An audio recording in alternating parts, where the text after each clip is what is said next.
the self-assessment, I feel like it's very important, like understanding what your weaknesses are and seeing how you can Mhm. improve that and turn them into strengths.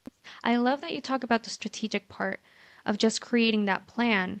And then something that you also need to work on, which is something that we talk about a lot, is you may be very good, but if you're not able to showcase and to present and really just boast yourself, just present yourself very nicely through storytelling and really permeating that ground and doing the networking, I feel like it's very hard to get that exposure that you need. 99% of the time, confidence will win you an interview more than the experience.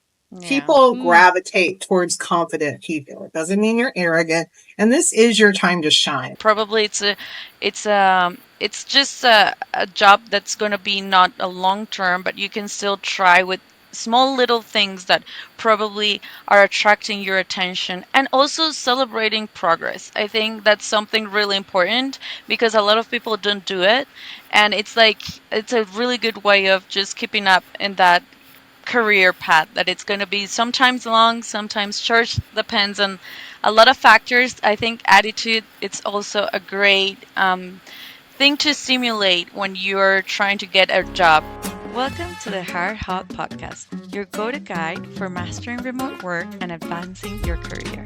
Whether you're in Latin America or anywhere in the world, we're here to equip you with tools and insights you need to thrive in today's job market. I am Jess Torres. And I'm Gaby Morales.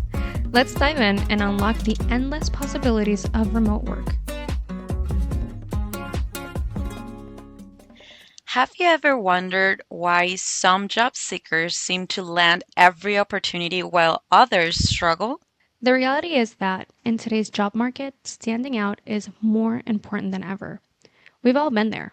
Whether you're just starting your job hunt or changing your career, the competition is fierce. Today, we'll be talking about how to stand out and get hired, even in markets that constantly are evolving. So grab your coffee, your notebook, and maybe even your LinkedIn profile because you're going to want to take notes. Today, we have an amazing guest, Melanie Mitchell Wexler.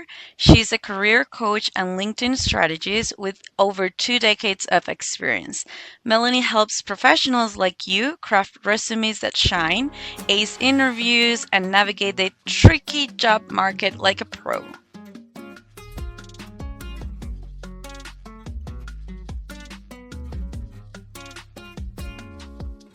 Melanie, welcome to the Hired Hub. Could you please tell us more about yourself and your experience in career coaching? Yeah, so thank you guys so much for having me. I'm super excited to be here. I was a recruiter for 20 years before I made my way into coaching.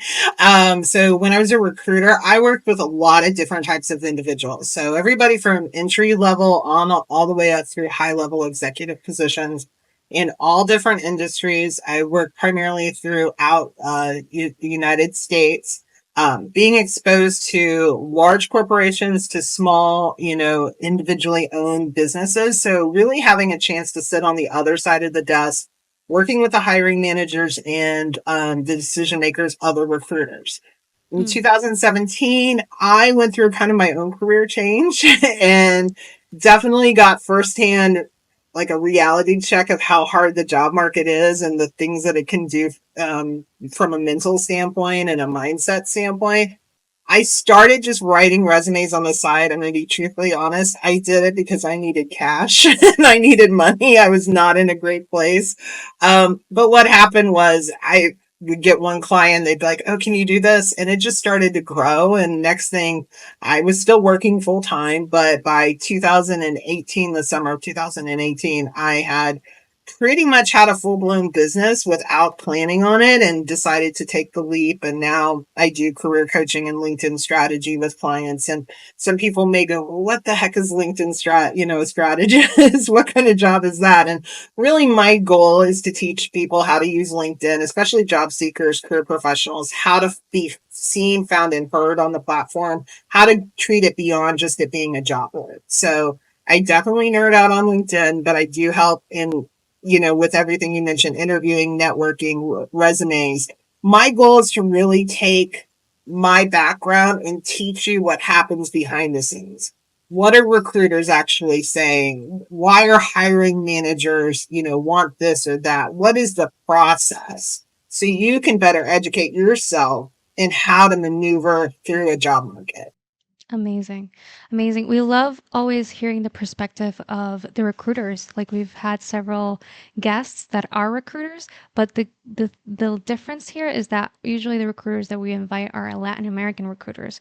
So there's a whole difference between the perspective and even like their experience. I love that you say that all this background as a recruiter also has given you the opportunity to just provide different kind of insights to the people that you coach nowadays, because a lot of times recruiters have to do coaching. Like you have a good candidate, it's a diamond in the rough, and then you have to finish polishing them so they can really shine towards the right, in front of the right audience, right? In front of the right business. So amazing. Thank you very much. We're very excited to talk to you and learn how we can finally land that job that we've been after. Yeah, and let's start also with one of the trickiest challenges job seekers face, that it's navigating career transitions. As you said that you had your own transition, we can jump into that a little bit more. So changing roles, industries, or even career paths can feel intimidating, especially if you're unsure how to approach it. But here's the thing, career transitions don't have to feel like a leap into the unknown. With the right mindset and strategy, as you said, there can be opportunities of growth, reinvention, and even unexpected success. So, Melanie, we wanted to ask you, how can someone approach a career change confidently and strategically? Yes, that's such a good question because people are very intimidated and often choose not to make the career change when they probably should. Maybe they're in a toxic environment. Maybe there's no growth. You're passed over for promotions. Maybe you're just not. You haven't even been in the job market for a long time. You don't know what's out there. You're hearing horror Yeah. stories, and so you're like, it keeps us, we're at least somewhat comfortable in the things that we know. So the first things that I would tell people is it is a process. Know that it's not going to happen overnight. Every job change, whether it's a huge leap to a totally different industry, totally different position, or, maybe it's just a step up the ladder, moving to a different company, whatever the case may be, you're always going to face, challenges and difficulties. So I think knowing and understanding that is first and foremost, is that no job change is truly ever easy. But I believe that the key to a good job change starts with the research on the front end. I think what happens is people sometimes may put their resume out there. They haven't touched their resume in a while. But they put it out there just as if they were doing a regular job search. Oh, I want to go here, and I know I've got transferable skills, but you really need to have a deep understanding of where you want to go and why do you want to go there. What is it that wants to attract? And then you work on what I call your foundation. And your foundation, in my opinion, is resume and LinkedIn profile. You need a strong foundation to build from. And so doing the research, getting connected with people that are actually doing this job, finding the companies that are hiring, looking at the job descriptions. Uh, are they asking for certifications or a certain type of training? Maybe you don't have that. So that's an indication maybe that change would require a little bit more education or exposure in some ways. Doesn't mean you can't make that change still. It just means you might have to have some extra steps. And so if you can develop a plan or an outline or a strategy and how you're going to achieve that, that's going to help you. Because when you do get that setback and you get, you might feel like you're getting the rejections or it's not happening as fast, you have a place to go to that can direct you. So I think that having a good, strong plan, but educating yourself in what is this industry? What is this position?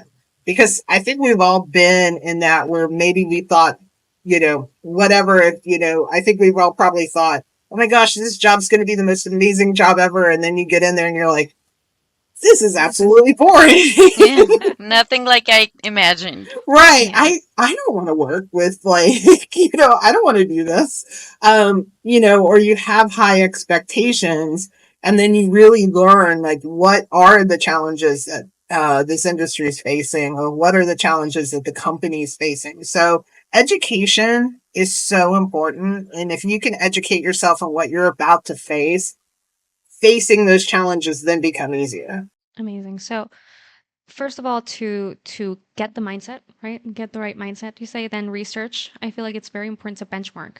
Like you Yep. say, like not only look into what you want to do, but also what other people are doing and how they're promoting themselves, because that's maybe that they're not your direct competition, but that's what the competition may be looking like. The self-assessment, I feel like it's very important, like understanding what your weaknesses are and seeing how you can Mhm. improve that and turn them into strengths. I love that you talk about the strategic part of just creating that plan. And then something that you also need to work on, which is something that we talk about a lot, is you may be very good, but if you're not able to showcase and to present and really just boast yourself, just present yourself very nicely through storytelling and really permeating that ground and doing the networking, I feel like it's very hard to get that exposure that you need. Like the way that you get exposure is through networking, is through storytelling, having an appealing presentation, a good narrative, and really just showcasing and putting your talents out there. Yeah, I would Because definitely add to the storytelling piece. Being able to tell your story is really important because you're going to have to be able to explain those transferable skills. You're going to be able to you're going to be able to have you're going to have to be able to tell the other individuals why your experience relates to this position or how it yeah, relates. And so I you would say have to get really down in that piece. You have to be able to tell that. Who am I? What am I about? What problems do I solve? And be able to fully explain them. precisely. And I would say that that's the most challenging part of it because again, people think that acquiring the right mindset is just acknowledging that it's going to be tough because again, right now we're for any field it's very competitive, but it's also having the right mindset as to how you have to showcase yourself. Because a lot of people say I have so many like and there's people that have less requirements that fill in that check less boxes than me and they're still in that position and I'm not, and probably what's making the difference is how they're showcasing themselves. I'm gonna So it's really, I feel like it's something that people dabble, like they are very reluctant towards. But unfortunately, that's that's one of the skills that we have to hone. well, I will tell you this. I always tell people 99% of the time, confidence will win you an interview more than the experience. Yeah. People Mm, gravitate towards confident people. It doesn't mean you're arrogant. And this is your time to shine. Okay. So don't feel, I find in particular women, some men as well, but in particular women, are not necessarily ones to, well, I don't want to like, I don't want to come off too boastful. I need to be humble, but I need to, Yeah. now's your time to shine. Okay. It's not you taking, and I have these conversations with women of all ages. It's consistent. Even the fact of like, well, I had a team that was helping you. That's okay. You can acknowledge that. But what we're focused on is you right now. It's just hard sometimes to be in that like spotlight. But to answer your question, why are those people that are less qualified? How did they get that job? And the reality is they go in and confidently answer. They're confident in their answers. They're not, Yeah. intimidated by the responses. They answer confidently. They come across. And so the mindset, I tie mindset and confidence directly together because if you maybe inside you're quivering and you're like, oh my gosh, I don't know. Yeah. But if you can convey the opposite in that interview, then people are going to be they're going to gravitate towards you and want to know more. Yeah, the Right. attitude makes the So difference. Yes. absolutely. And really just going into that a little bit further in detail, like how can someone overcome their self-doubt? Like when you say like maybe you're not so confident about yourself, how can you really overcome that self-doubt? And really how can you ace that ideal mindset? Yeah, so that's I'll add absolutely. I'll add, I when I went through my own personal job struggle, I went through I had my confidence hit. I was definitely kind of rock bottom. I had all these skills and I knew I had all these skills, but I felt like I'd made a lot of mistakes in my career. I had, and I was, feeling like I'd really messed up the trajectory of my career.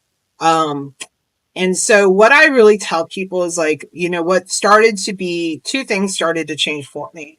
Um, I focused a lot on gratitude in that moment of things that I didn't, things that I did have and being grateful for them. But the other thing was the words that I speak and out into the universe. And I know some people might be like, oh, don't go to the universe kind of thing. But the words we speak, they're, it's actual proven like science. The words that we speak out into the world or to ourselves actually impact our brain. We can train our brain to, how we want it to think. And so when we speak negatively about ourselves, we Yes. begin to think negatively. Everything's negative.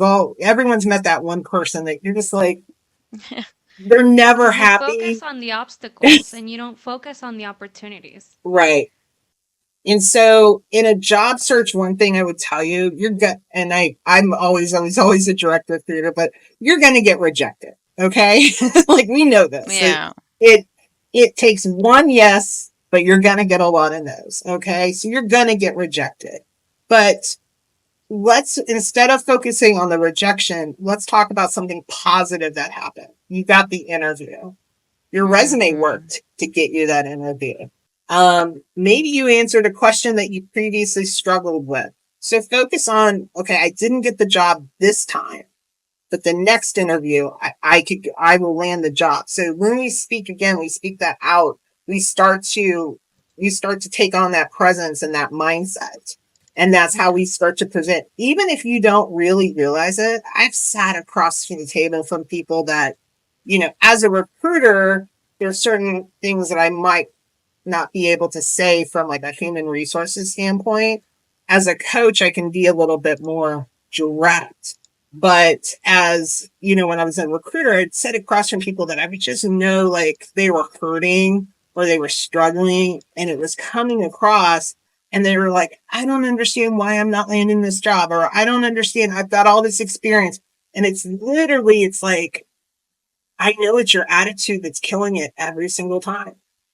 I know it. I know it's your attitude. It is not attracting, certain attitudes will not attract opportunities. Yeah. And I love that what you said, like definitely gratitude and the words that we use, like embracing that growth mindset. That's something that's gonna keep us moving and just don't relying on the bad things that happen, but just pushing forward and also trying to do our best. I think that builds a lot of resilience, like management, different techniques, like mindfulness exercises could also, I think they could also work. And I think what you were saying, that you talk a lot to friends and they like to support them. I think when you're surrounded by a really good group of friends or family that are career mentors are really important. I think that's something that we can find or try to get used to have. Like, hey, this is something that has been happening to me in the interviews. What do you think about this? How can I improve?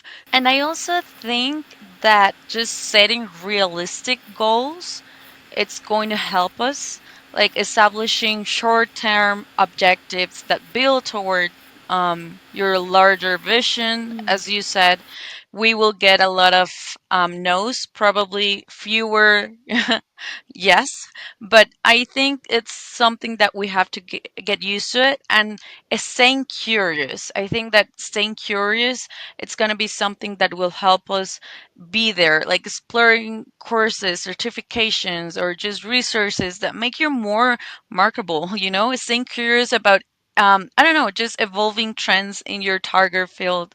That's something, and patience, being patient with the things that could come, or projects, or probably it's just a job that's going to be not a long term, but you can still try with small little things that probably are attracting your attention, and also celebrating progress. I think that's something really important, because a lot of people don't do it, and it's like it's a really good way of just keeping up in that career path, that it's going to be sometimes long, sometimes short, depends on a lot of factors. I think attitude, it's also a great thing to simulate when you're trying to get a job. So yeah, I agree with you.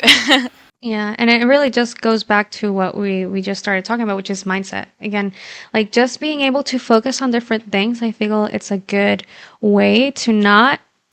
First of all, the good and the bad thing about monotasking is that you focus on one thing.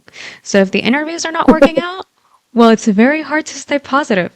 But if you're also doing other things, like you're saying, staying curious, go through certifications, improve yourself, improve your skills, that also helps you to still feel productive on the journey that you're taking towards changing your career or changing the current job that you have. And at the same time, it allows you to pay attention to other things where you can find like tangible accomplishments. And because you can finish a course and then you say, I finalized that. I didn't get a job, but I finalized that. And then you can even use that to improve your profile. And then eventually that will also add up to that job search. Yeah, I think also just being very mindful of like there might be more steps involved. Where you're at today does not mean even if you don't reach like if you have a goal, you might have to have some small mini steps to get to that goal. Doesn't mean you can't Yeah, still reach that goal. Like you don't have to shelve that absolutely. goal. You may have to take another opportunity while you continue, and that's okay. It doesn't mean you have to be there forever. Like, truthfully, so ironically, today here in the States, next week is Thanksgiving. I was actually 7 years ago today. A friend of mine, I was talking to a friend of mine earlier, was laid off from one of my jobs today. And what Okay. felt like was the worst thing ever that could, I was gutted. I was devastated. I was like, oh my gosh, another hit. I can't afford it. I never thought about coaching. I never thought about owning my own business. I never, like, that wasn't on the radar. So I think, what I shared this on LinkedIn in my newsletter today was the fact of like, we don't know what's going to happen, you know, a month from now, 2 months from now, 6 months from Right. now. So don't assume, when we assume the worst happens, right? and Definitely. it might. I mean, I'm realistic, but if we continue to believe that, it often perpetuates itself and becomes reality. So just remember, we don't know what is going to happen. We don't know that that next person is going to call you for the interview. So with a positive mindset, it is going to get you much further down the road than a lot of people give that credit for. Mm.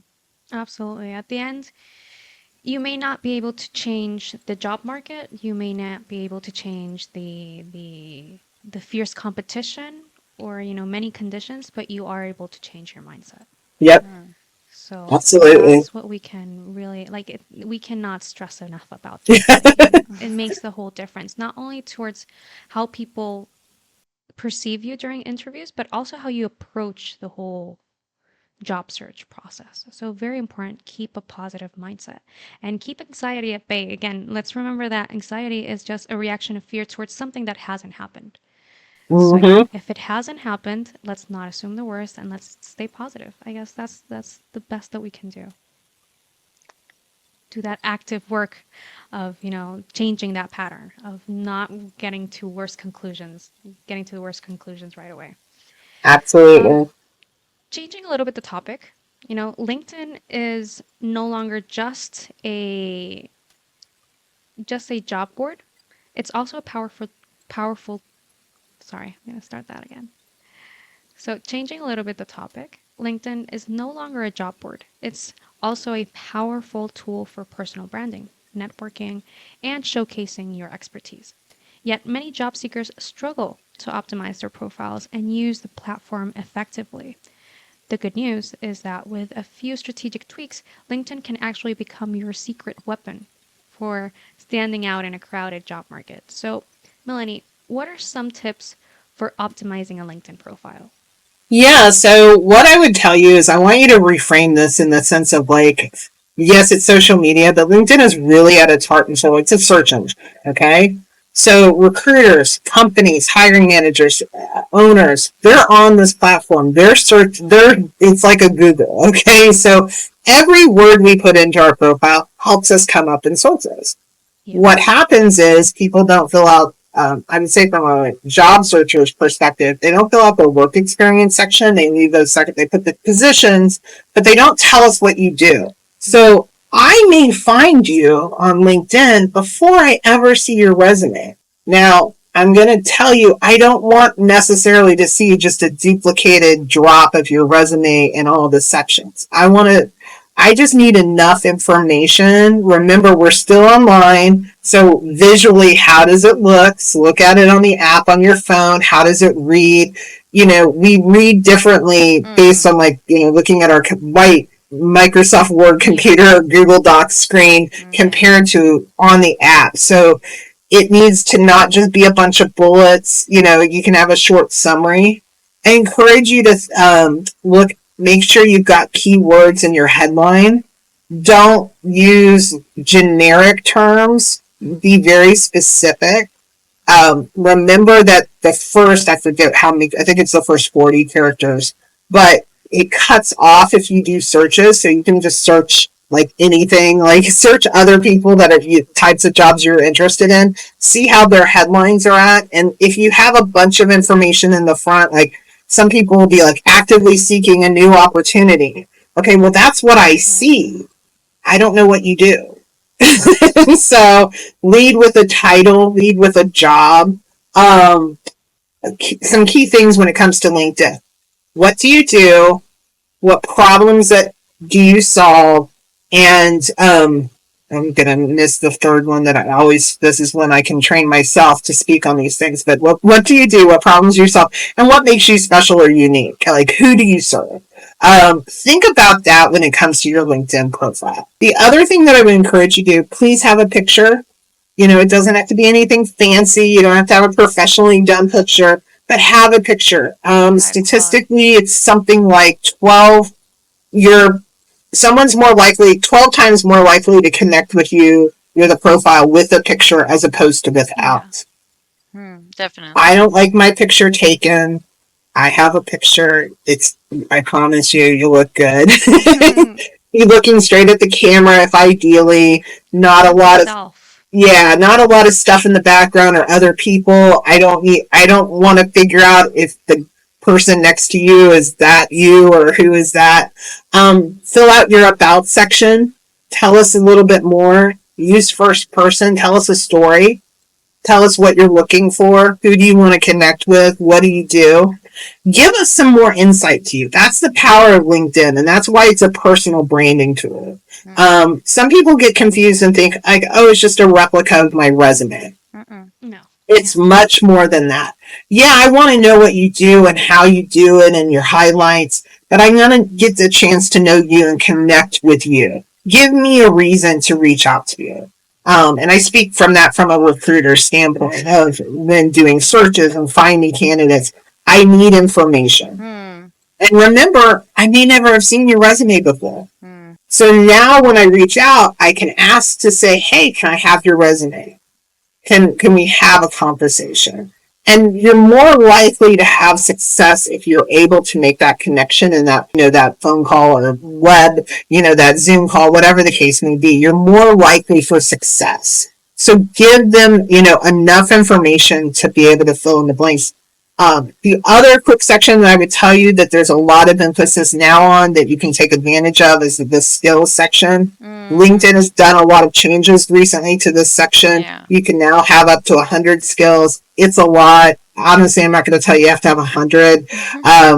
Solid 50 to 75 is probably good, but make sure you're filling those out with, and I personally prefer descriptive skills, like not just communication, like we all have, you can add those as well. But if there's something that you specifically have, software, training, certifications, make sure you're adding those skills. Those skills are going to help you come up in searches. That's amazing. I think we normally don't think how LinkedIn it's so important, and everything that you say, like a really good quality photo background that isn't just distracting, a compelling headline. The about section, I also recommend people just to create a call to action, just end it with a call to action, inviting people to connect with you, which is really important. I think the networking part of LinkedIn, it's really important because you start looking at the people, what they're posting, what are their jobs that are getting, and what's a popular probably company that it's hiring right now. So using LinkedIn on a regular basis, it's really important, and updating it, I think it's really really important because sometimes we just leave it there because we're not using it, but actually it's like a really good social media networking platform where you can share articles, insights. Just use the newsletter, as you were saying that you normally have newsletters. I think that's really important, just to establish what you're thinking or sharing your thoughts with other people. And I also know that there are a lot of webinars or just events that are really on trending right now, just to increase your visibility if you want to become like a person that wants to show yourself on LinkedIn, and it's going to make you more visible, and it's going to be make you more able to engage with professionals that are also in your field. So we encourage you guys, if you're listening to us today, if you don't have your LinkedIn profile that it's updated, or you probably are not using it on a regular basis, start doing it. It's really important that you can show yourself out there so that other people can start to look at you as the professional that you are. So, Melanie, also talking about LinkedIn, we wanted to ask you, how can someone use LinkedIn to build a personal brand that attracts recruiters and employers too? So do all the things that I said with your profile. And why I start with the profile is because before we put ourselves out there, we want our profile to speak to who we are, what we do, the problems that we solve. So we want that to be a solid foundation. Now, I'm also going to tell you your profile, optimizing your profile is going to, yeah, it's going to give you a little bit of bump. You're going to see more increased views of your profile. That's where the algorithm and all the back end of the stuff, all the algorithm machine or monster is Yeah. like running on the wheel. And so you're going to see that. But it's only going to take you so far. So now to create further this personal brand, to give us, some added value, take advantage of having recommendations. So recommendations on LinkedIn are social proof to all the things that we've said. It doesn't have to just be former supervisors. It could be coworkers that you worked with. Maybe if you've worked with vendors or other individuals, maybe you're building up your experience. So, it doesn't even have to be in the job that you're seeking today. It could be in a former job, because we can still speak to your communication skills. We can speak to your leadership ability. It could be volunteer opportunities. So, Right. take advantage of recommendations, but also take advantage of sharing your knowledge. Mm, Please do not be afraid to reach out and connect with people. The worst thing they can say is no or just not respond, and that's okay. Not everybody's going to. But don't be afraid. the one thing that I will tell you is going to be a game changer is comment on people's posts. I always try to get people, because some people say, well, I don't have any content to share. I don't know what to say. I bet you have an idea about somebody else that created a post. Get familiar with commenting, because now you can engage with that leader at that company. If you want to work for Coca-Cola, or you want to work for Google or Apple or whoever that is that you want to work for, find the people. Again, you can do these searches on the home bar at the top in the search function. You can find the project managers that are at these companies. You can see, are they posting content? Go to the company page, see what kind of content. And I'll be very honest, what I often do is I comment on posts from recruiting agencies. Now, why do I do that? Because there's job seekers that are also commenting that are looking Right. at, And they're so looking they at the see comments. my comments, and they see me as now I'm building my authority and my brand. Now Mm-hmm. they can now go to my personal profile and go, oh, well, she's got 20 years of experience doing X, Y, and Z. Mm-hmm. So in very much how I acquire potential clients for my business, it's the same for job seekers. You want that potential hiring manager to look and go, oh, wow, Gabby really had this really interesting thought on, it may not seem interesting to others, like project management process or saving time and money, but if that's their field or that's their industry, or, I see this trend happening in this industry. I think we need to be ahead. Share your ideas and thoughts. Don't be afraid to put yourself out there. Don't be afraid to. I really encourage you. That's what's going to keep your profile growing and is going to continue to grow. Your profile is like a plant, basically. You've got to water and nurture and feed it in order for it to continue to grow. That's where the commenting, and then one little trick you can do, if you feel brave enough to do it, is take those comments that you've made. Now you can turn it into a post. Make Yes. that your post Yeah. about that topic. But here's your point of view, Mm-hmm. and so now you're creating content, whether you believe it or not. Your comments are content. So you can turn those. So I can't stress it enough. Like, don't be afraid, and don't be afraid to reach out to those people. I've had many clients that, like, I had a client that wanted to work, found an opportunity with DoorDash. She commented on a gentleman's post. They connected. She reached out to him and said, hey, I just really appreciate you responding to my comment. I really like this post. And then he accepted her connection request. They got into a conversation. He offered to be a referral for the job and help her move forward her resume. And that all started by her commenting on his post. Hmm. So it does work, because you're getting that person's personal attention Yeah. in that manner. Absolutely. Going back to the fact that LinkedIn is a search engine. Again, the more content that you post that is valuable and that more people are interacting with it, even if LinkedIn's algorithm is different to Instagram's or Facebook's, the principle is the same. The more valuable content that you have that people are interacting with, the better you're going to position yourself in the results that, in the searches that people do related to the things that you are, talking about, your skills, your interests. And again, it makes sense that what you're talking about is exactly those topics that make you an expert, that Yeah. provide value, that give you that really give you that edge. So like you say, get out there, just use LinkedIn as a social media, but then again, understand the purpose of LinkedIn. It's not there for you to post memes like the ones that you would post on Instagram. It's exactly for work related and for all those topics that maybe you don't want to talk about with your friends because they're going to say, oh, that's so boring. That's job related. I don't want to talk about those amazing ideas that you have that are work related.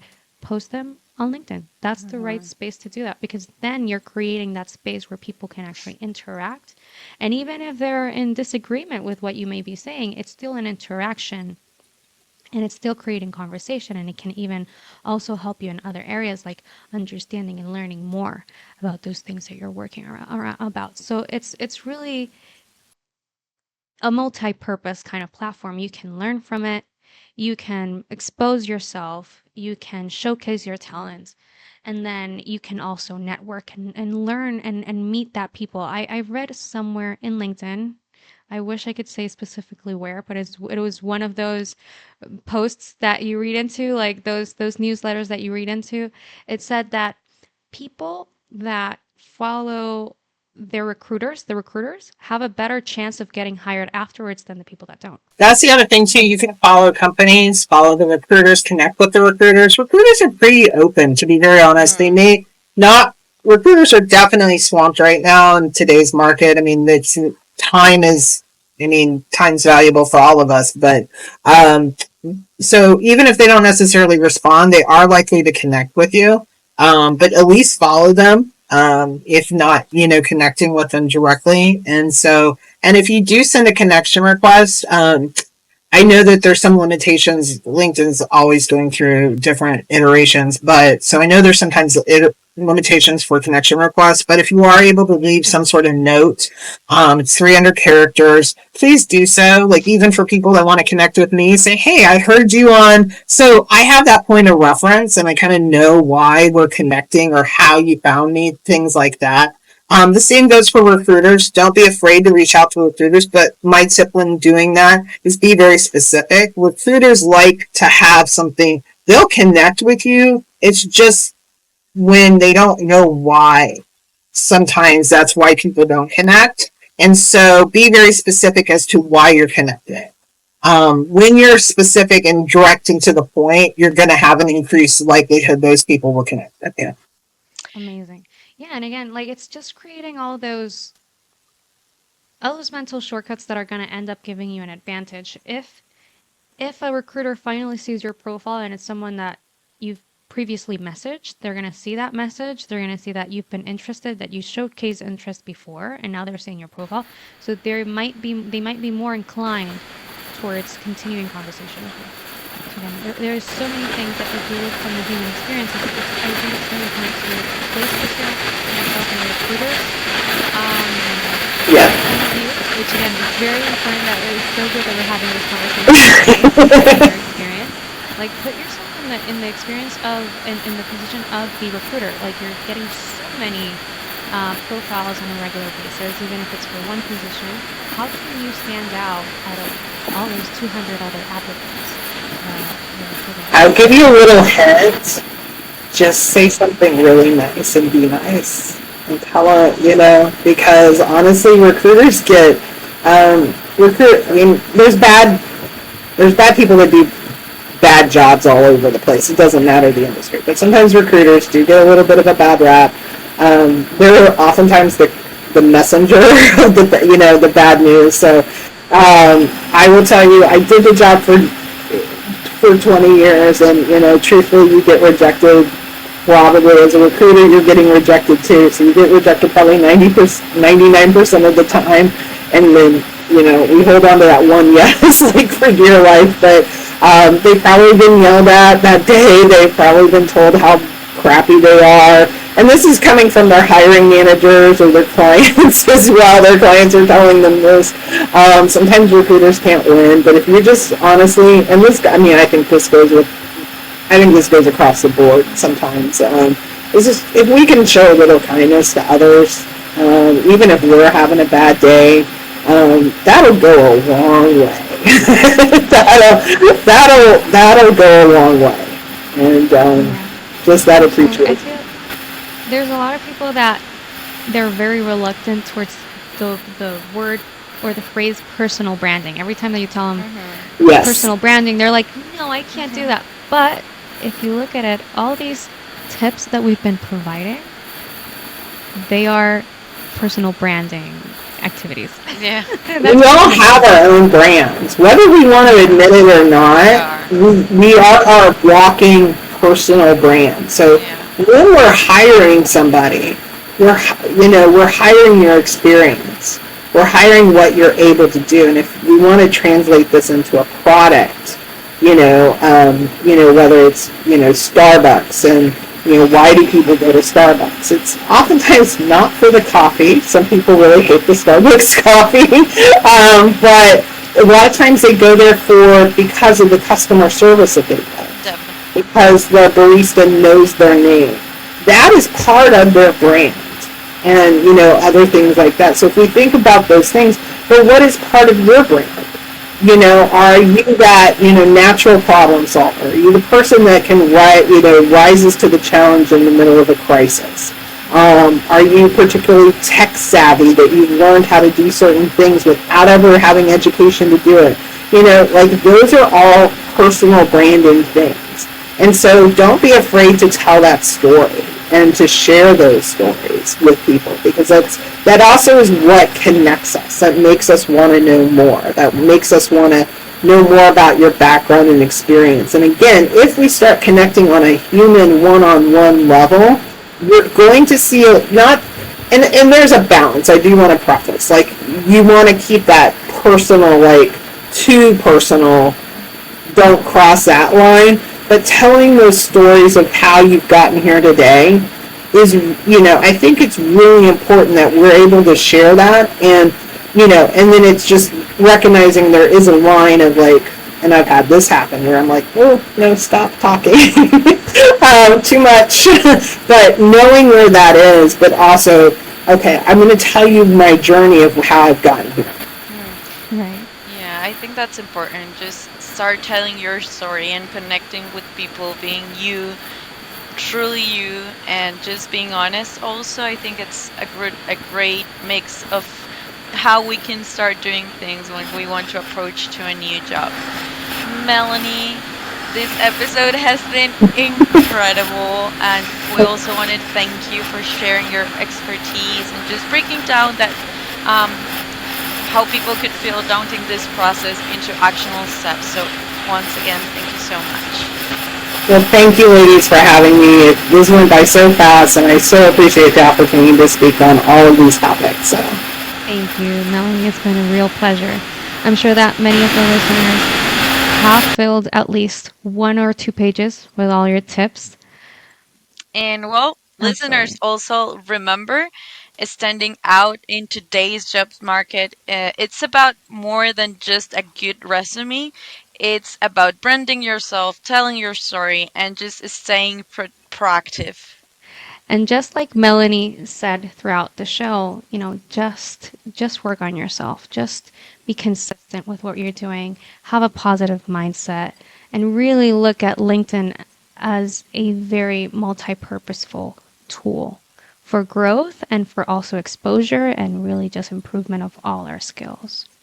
Thanks for tuning into the Hired Hub. Until next time, I am Gabby. And I'm Jess. Don't forget to follow us on LinkedIn and turn on the notifications so that you don't miss any of your new episodes. We post each week to help you build a better work life.